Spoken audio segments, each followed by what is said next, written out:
Hi guys, this is Miss Matthews here.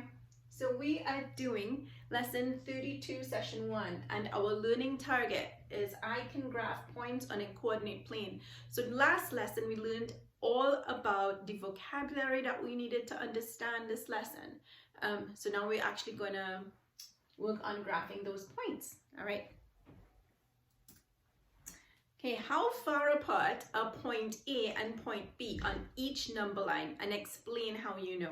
So if I were you, I would be doing, let's see, A is at 2 units and B is at 9 units. So how far apart are points A and B on each number line? So this one, I would do B is 8 and A is 2. So 8 minus 2, 6. So on this number line, they are apart 6 units. On this number line, you can tell me B is 10 and A is 4. So 10 minus 4 is 6. So they are apart 6 units on this number line, right? So how do we know? We subtracted, which was the bigger from, which was the smaller from the bigger one. All right.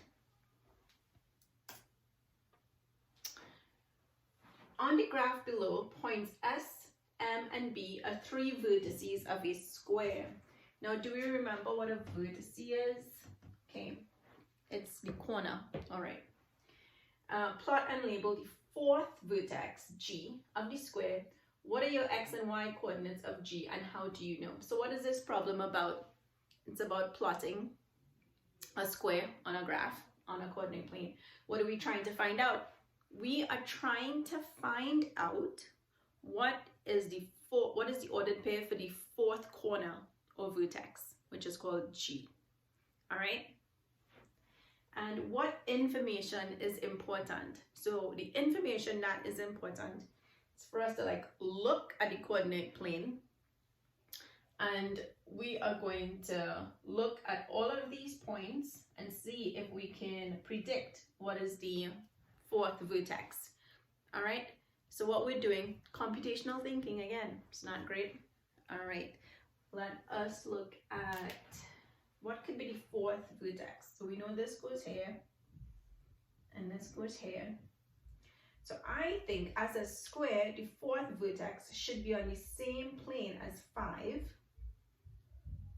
right? Should be on the same horizontal line.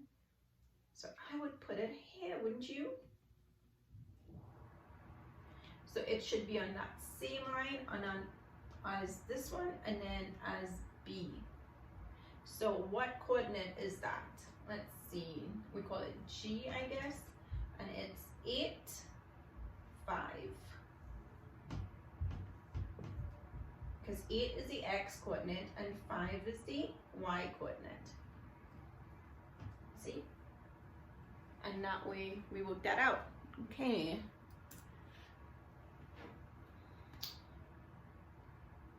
It's asking you to solve your thinking, which we already did, so we'll move on.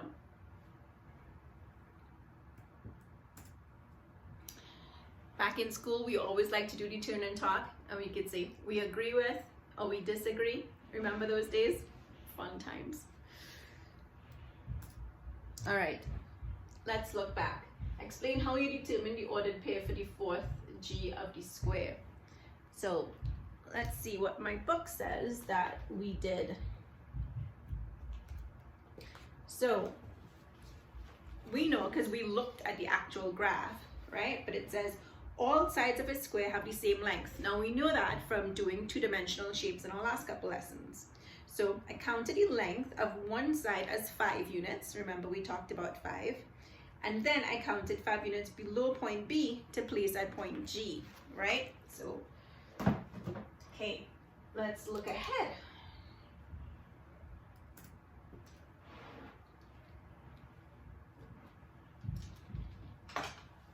So careful with this board because I don't want it to fall again. All right, so on the previous page, we solved a problem about a geometric figure graphed in the coordinate plane, which was a square, also known as a quadrilateral. 4 sides are equal, 4 equal right angles, 2 parallel sides. Okay, a coordinate plane graph can also be used to show relationships between two real quantities.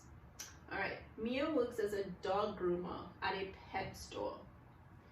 How many of you guys have pets? Lots.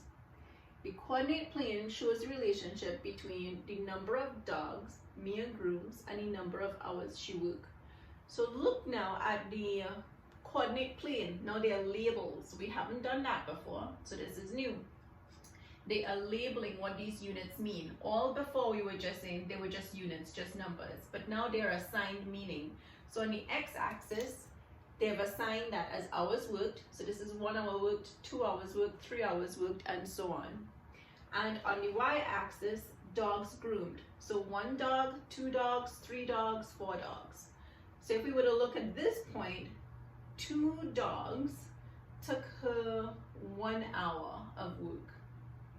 4 dogs took her 2 hours of work. Do you see that?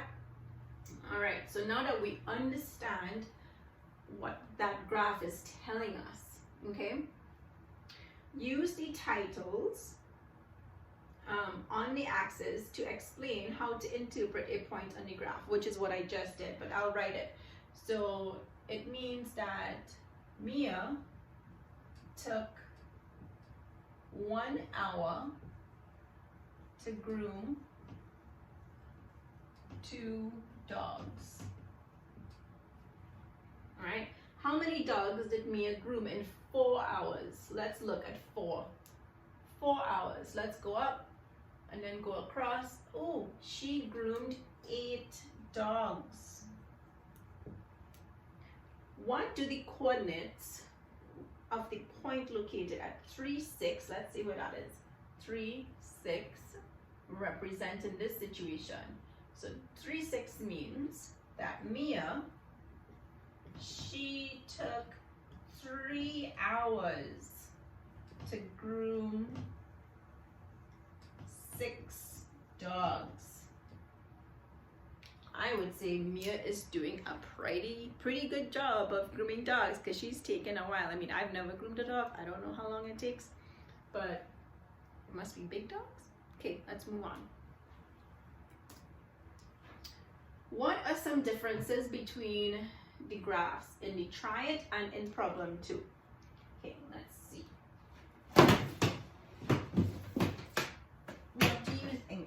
So this is where you kind of think about it, right? And I will write down some notes for us. So in the try it, the points form a square, and in problem 2, they form a line, right? So we saw that in the try it, it forms a square, and the last one, and in the problem 2, what did it form? A line.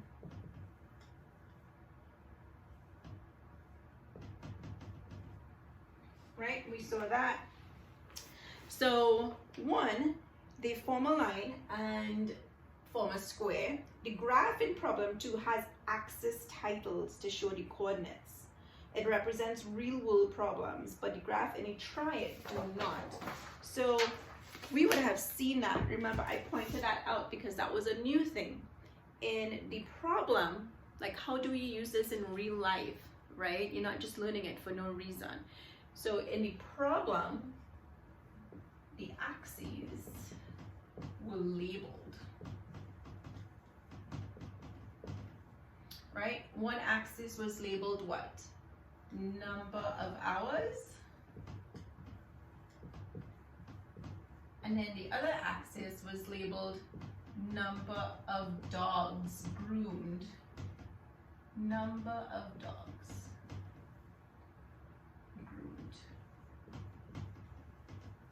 So that is a difference, and that is showing how you will use coordinate planes and plotting to represent real life problems. Okay, so I can graph points on a coordinate plane. How do we feel about that? Good. So let's try to help you with some vocabulary. Okay. All right, let's look at this vocabulary. So coordinates, what is it? You know, it's the numbers in an ordered pair.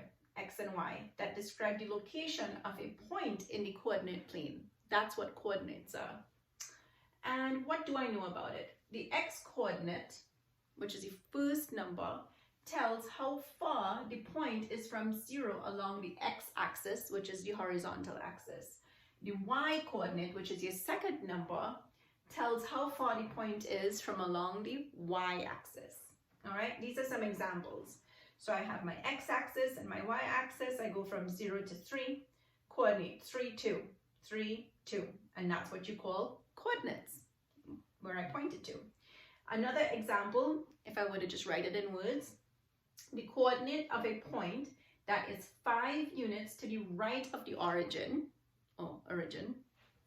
and 2 units up from the origin. So 5 units to the right and then 2 units above. What would that coordinate look like? 5, 2. Exactly, like this. Last example, the x coordinate of A. What would be the x coordinate? 1, correct? Just from looking at it, you can tell. What is the y coordinate of A, which is along the vertical axis? It's 4. All right, guys, I can graph points in a coordinate plane. Hopefully we're making some progress towards that. See you next time.